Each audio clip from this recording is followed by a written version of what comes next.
Um certo dia, um jovem homem decidiu que iria abrir um vinhedo, e ele dedicou todo o seu tempo e dinheiro nessa nova jornada. Ele comprou a propriedade, as sementes, o maquinário industrial, elaborou todo o processo de produção dos vinhos e dessa forma ele se manteve ao longo de vários e vários anos, produzindo vinhos de excelentes qualidades e entregando para dezenas de pessoas em todo o mundo. Mas esse jovem homem tinha o desejo de ter o melhor vinho do mundo, o vinho de melhor qualidade. Até que um certo dia, um viajante de terras distantes chegou na propriedade desse homem e fez a seguinte proposta: Olha, eu estudei absolutamente tudo sobre vinhos. Eu sei a melhor forma de se plantar as uvas, de elaborar o processo industrial, quais são as melhores máquinas. Eu sei absolutamente tudo sobre vinhos e eu vou te ajudar a se tornar o melhor produtor de vinho de todo o mundo.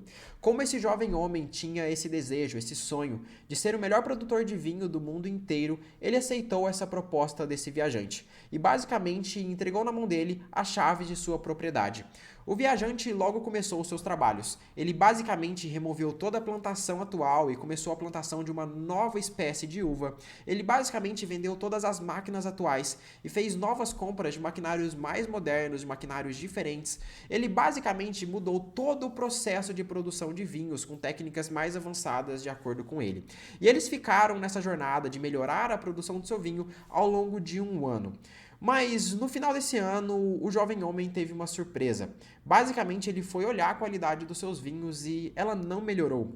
Por mais que ele tinha mudado a qualidade de suas uvas, mudou as máquinas para máquinas mais modernas, atualizou os processos de produção, o que aconteceu foi que o vinho não tinha melhor qualidade, não tinha o melhor sabor, muito menos o melhor aroma e muito menos estava vendendo mais para mais pessoas. Não era isso que o homem desejava. E eu tô te contando essa história porque nós podemos utilizar essa parábola para entender o processo de refatoração e a importância da refatoração em um código dentro da programação. Então, se você pensou, nossa, o Caio ficou louco, o que ele tá falando de vinhos aqui no canal? Fica tranquilo que a gente vai utilizar essa parábola para entender o que é a refatoração, qual que é a sua importância e quais são as 4 principais etapas que você deve se preocupar ao refatorar um código. Então, dentro desse vídeo, eu vou te mostrar 4 melhorias que você pode efetuar ativamente dentro de qualquer código Python para que você torne ele melhor dentro de um processo de refatoração. Mas, basicamente, vamos voltar ali para a parábola. Por que que mesmo depois de basicamente remover tudo que já existia e teoricamente fazer de uma forma melhor, com processos mais modernos, por que que a qualidade do vinho não melhorou? Porque quando a gente está buscando a perfeição, sempre que eu falar de vinhos aqui, abstrai para códigos, tá bom? Sempre que nós estamos buscando o código perfeito, o vinho perfeito, não é basicamente apagando tudo, removendo tudo que você já sabia e começando um processo que você não conhece do zero, que você vai atingir a, entre muitas aspas, perfeição. O homem não queria atingir o vinho perfeito, o melhor vinho do mundo, basicamente removendo tudo e começando do zero. A perfeição, entre muitas aspas, porque na maioria das vezes não existe um código perfeito, é um processo contínuo de melhorias, acertos e erros. Não é apagando todo um código que você vai se tornar ele melhor. Muitas vezes, se você apagar todo o código que já existe de uma empresa e reescrever ele, pode ser que esse código fique pior do que o código anterior, porque o código anterior já estava ali há anos, já passou por processos de melhora várias e várias vezes. E esse novo código que você escreveu, ele é imaturo, ele vai precisar passar por vários processos de refatoração. Por isso que é muito incomum a gente apagar todo o nosso código e tentar reescrever ele do zero. Por isso que a refatoração é muito importante. É a refatoração do seu código, de pegar um código existente e aplicar melhorias e corrigir erros que vai tornar o seu código cada vez melhor. Por isso que é muito importante que você entenda passos, atitudes ativas que você pode tomar dentro de um processo de refatoração para deixar o seu código cada vez melhor. Então vamos lá que no vídeo de hoje eu vou te mostrar quais são as 4 etapas fundamentais para você melhorar o seu código dentro de um processo de refatoração. Então se você aplicar essas 4 etapas dia a dia dentro do seu código, eu posso te garantir que o seu código vai ficar cada vez melhor e vai ser muito melhor do que você simplesmente apagar tudo e começar do zero. Porque o código que você está começando do zero, ele é imaturo e não passou por nenhum processo de evolução, de acertos e erros contínuos. E é isso que o processo de refatoração faz e ele te permite. Ele te permite você começar com um código e ele não será o código perfeito, ele não será o melhor código do mundo. Mas ao longo dos dias, ao longo das semanas, ao longo dos meses, você vai refatorando esse código e ele vai ficando cada vez melhor. Provavelmente o código perfeito ele não existe e você nunca vai encontrar ele, você nunca vai chegar em um momento na qual o seu software nunca mais vai precisar de modificação.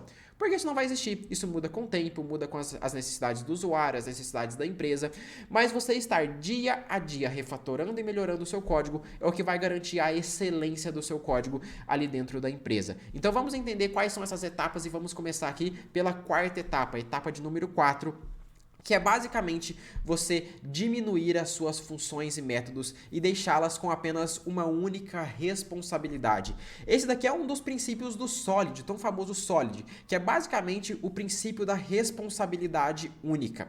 Todos os métodos, classes e funções que você escrever dentro do seu código deve ter uma única responsabilidade. E Caio, o que é isso? É basicamente, imagina o seguinte, você tem uma função chamada cadastro usuário e ela realmente cadastra usuários, o nome está de acordo. Só que dentro dessa função de cadastro usuários, você tem que cadastrar a imagem desse usuário, a foto de perfil dele. E ali dentro você redimensiona a foto de perfil, converte ela de PNG para JPEG, salva essa imagem no disco e depois você cadastra o usuário. Essa função não tem uma única responsabilidade. Ela tem a responsabilidade de processar a imagem e também de cadastrar um usuário. Isso faz com que sua função fique maior, ela fique mais difícil de ser lida e completamente mais difícil de ser manutenível, de dar manutenção a essa função.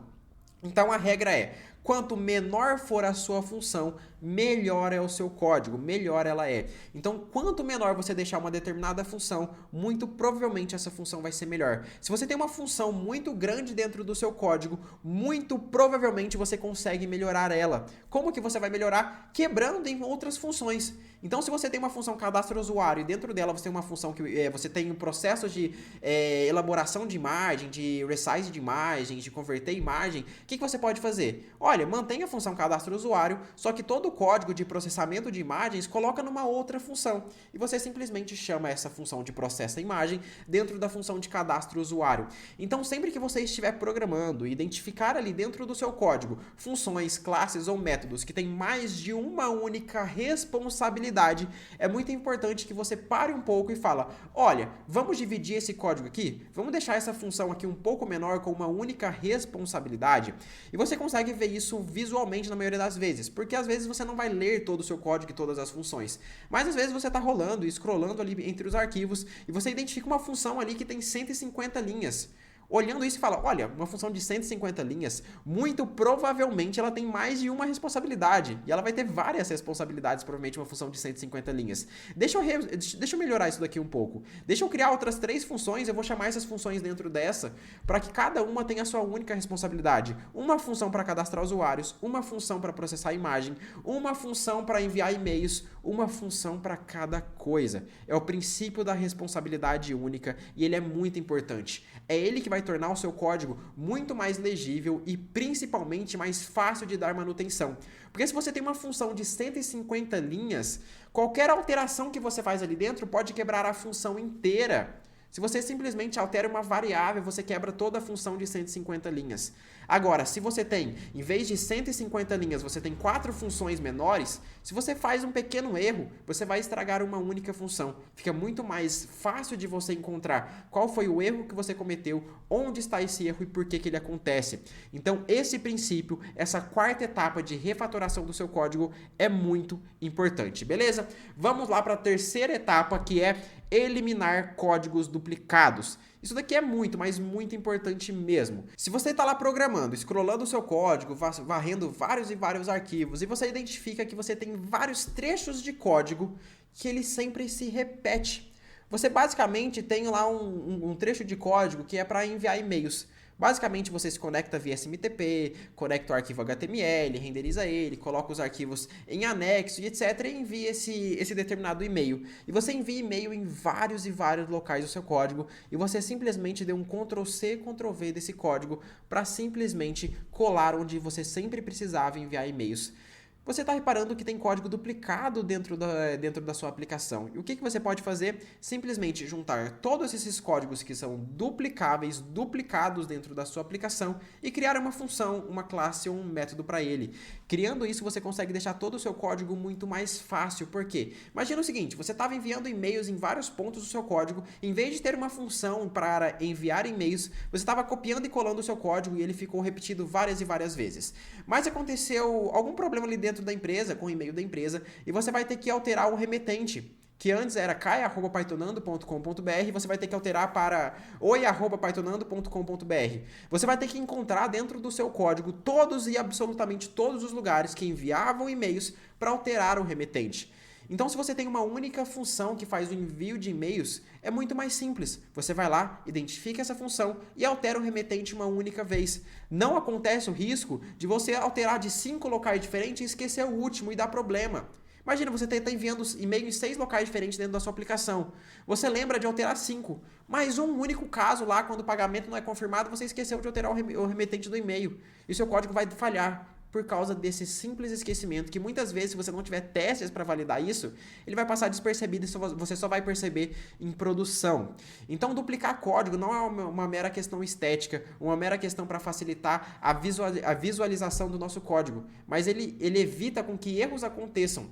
Ele evita que erros passem despercebidos, que você esqueça de alterar partes do seu código quando você precisar dar uma manutenção. E ele torna a manutenção muito mais rápida. E manutenções mais rápidas é mais eficiente para as empresas. Então, as empresas buscam códigos onde as manutenções são mais rápidas. Porque imagina a empresa está pagando o seu salário, ela precisa que você desenvolva novas funcionalidades. E sempre que você for desenvolver uma nova funcionalidade para alterar o remetente do e-mail, você tem que ficar um tempão, o dia inteiro, só procurando partes do código onde você enviava e-mail para alterar o remetente. Você perdeu muito tempo, você poderia estar sendo produtivo, realizando novas features em outros locais da aplicação, enquanto você ficava procurando lá a função de envio e-mail. Então, essa parte de remover código duplicado e transformar em classes, métodos e funções é muito importante, é a nossa terceira etapa. A segunda etapa é simplificar condições complexas. Presta muita atenção. Se você está sofrendo muito com o código, se você está achando esse código complexo demais, provavelmente você está pensando, entre muitas aspas, errado. Provavelmente existe uma solução mais simples e quanto mais simples, melhor. Se você tem duas soluções, ambas são igualmente eficientes, resolvem na mesma quantidade de tempo, com o mesmo gasto de memória, com a mesma quantidade de núcleo de CPU e de GPU, etc. As duas funções, basicamente, em performance são idênticas. Uma é extremamente complexa de você entender o raciocínio e elaborar o raciocínio, a outra é super simples. Às vezes, muita gente pensa que a forma complexa é melhor. Nossa, ela é complexa, eu tive muita dificuldade para desenvolver isso daqui, eu fui lá, fiz rascunho, tive que mexer no papel, criar uma árvore, B-tree, fiz um monte de coisa para ter a mesma solução do que aquela solução simples. Provavelmente a minha solução complexa, então, ela é melhor? Não. Quanto mais simples melhor será a sua função, desde que elas tenham a mesma eficiência. Às vezes você vai falar, Caio, então por que a gente não faz um Bubble Search em vez de um Quick Search sempre? Já que o Bubble Search ele é mais simples no raciocínio, porque eles não têm a mesma eficiência. Agora, se esses dois algoritmos, que são algoritmos para você ordenar dados, tivessem a mesma eficiência, o Bubble Search seria melhor, porque ele é mais simples. Mas eles não têm a mesma eficiência, então quando a gente precisa de eficiência, a gente parte para o algoritmo mais complexo. Mas se você está elaborando um algoritmo meio específico para o problema que você está desenvolvendo, não é um algoritmo geral, como ordenação de dados, e está difícil demais, parece que está complexo demais, olha, pausa um pouco, vai tomar um banho, vai se alimentar, vai fazer um exercício. Quando você voltar, provavelmente você terá pensado em uma solução muito mais simples e ela é melhor para o seu código. Ou muitas vezes você vai ter desenvolvido no passado, agora entra o processo de refatoração, você vai ter desenvolvido no passado um raciocínio complexo demais. Que naquela época você não enxergava uma outra possibilidade. Era a única forma com que você conseguiu pensar para resolver aquele problema. Mas depois de 3 semanas, você voltou naquela função, porque você teve que modificar qualquer coisa, e pensou no seguinte, nossa, eu tive uma ideia aqui que se eu fizesse dessa outra forma, era muito mais simples do que eu tinha feito anteriormente. Então modifica o seu código, refatora ele para a condição mais simples. A condição mais simples vai ser melhor para que outros programadores entendam o seu código. Vai ser melhor para que você entenda o seu código futuramente. Daqui a um ano, talvez, você não conseguiria entender o seu código de tão complexo que ele estava. Vai ser mais simples de você conseguir entender o seu código para dar manutenção e inserir outros códigos ali dentro. Então, a solução mais simples com a mesma eficiência é sempre melhor. E essa é a segunda etapa de um bom processo de refatoração de código. E a primeira etapa, aqui minha dica que eu tenho para dar para vocês, é observe as suas queries a banco de dados.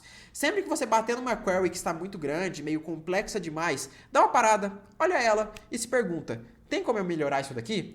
Às vezes, a maioria dos casos, o gargalo de performance das nossas aplicações está no acesso a banco de dados. Às vezes, você estava acessando uma tabela que tinha lá 23 colunas com milhares e milhares de dados e você estava, basicamente, você precisava da coluna idade e saldo e essa coluna tinha 23 e essa tabela tinha outras 23 colunas. E você esqueceu de dar um ponto velos para trazer só essas duas colunas e você estava carregando em memória todas as outras colunas, as outras 21 colunas. E simplesmente um ponto velos que você coloca ali no seu código pode melhorar drasticamente a performance dele, o gasto de memória, o que vai diminuir também o custo financeiro do seu código dentro do servidor, porque quanto menor a quantidade de memória, menor a quantidade de tempo e CPU que ele fica gastando, você vai gastar menos dinheiro dentro do seu servidor. Então, reduzir as suas queries em questão de performance, tornar elas mais performáticas, é sempre bom. Às vezes você encaixa ali, nossa, Caio, eu tinha esquecido que eu poderia utilizar um Prophet Related, um Select Related nessa query, um ponto velos. Em vez de utilizar um ponto all, eu poderia utilizar um ponto outro, alguma coisa que poderia ser um ponto filter para não trazer todos os dados. Existem diversas possibilidades para cada caso. Então é muito importante, sempre que você bater uma query que parece estar difícil demais, provavelmente, da mesma forma com o código, existe uma maneira mais eficiente de você resolver ela. Porque às vezes queries no banco de dados são realmente complexas e por estar complexas demais na hora de elaborar o raciocínio, a gente quer fazer funcionar. E a gente não se preocupa com a performance. Então depois que ela está feita, depois que você, foi dormir, voltou no dia, viu aquela query, se pergunta, será que eu posso melhorar essa query para tornar ela um pouco mais eficiente e performática? Porque como eu já disse, muitas e muitas vezes os maiores gargalos de uma aplicação web vai estar nas queries a banco de dados, consumindo memória, consumindo CPU e deixando o processo do usuário dentro da aplicação mais lento e tornando a experiência dele um pouco pior dentro da empresa. Certo, pessoal? Então essas daqui são as 4 dicas que eu tenho para te dar e a lição final do vídeo fica aqui. Atingir o código perfeito muitas das vezes não será possível, esse código não existe, mas para que você tenha o melhor código possível para a sua realidade, não é na maioria das vezes excluindo toda a empresa, excluindo todo o código e começando do zero, mas sim o processo de refatoração, o processo de melhoria. São pequenas melhorias dentro do seu código que ao final de um processo contínuo vai te trazer grandes resultados. Então é isso, pessoal, agradeço a paciência e presença de todos vocês. Não se esquece de se inscrever no canal e deixar o seu comentário aqui para nos ajudar. Um abraço e fui, tchau, tchau!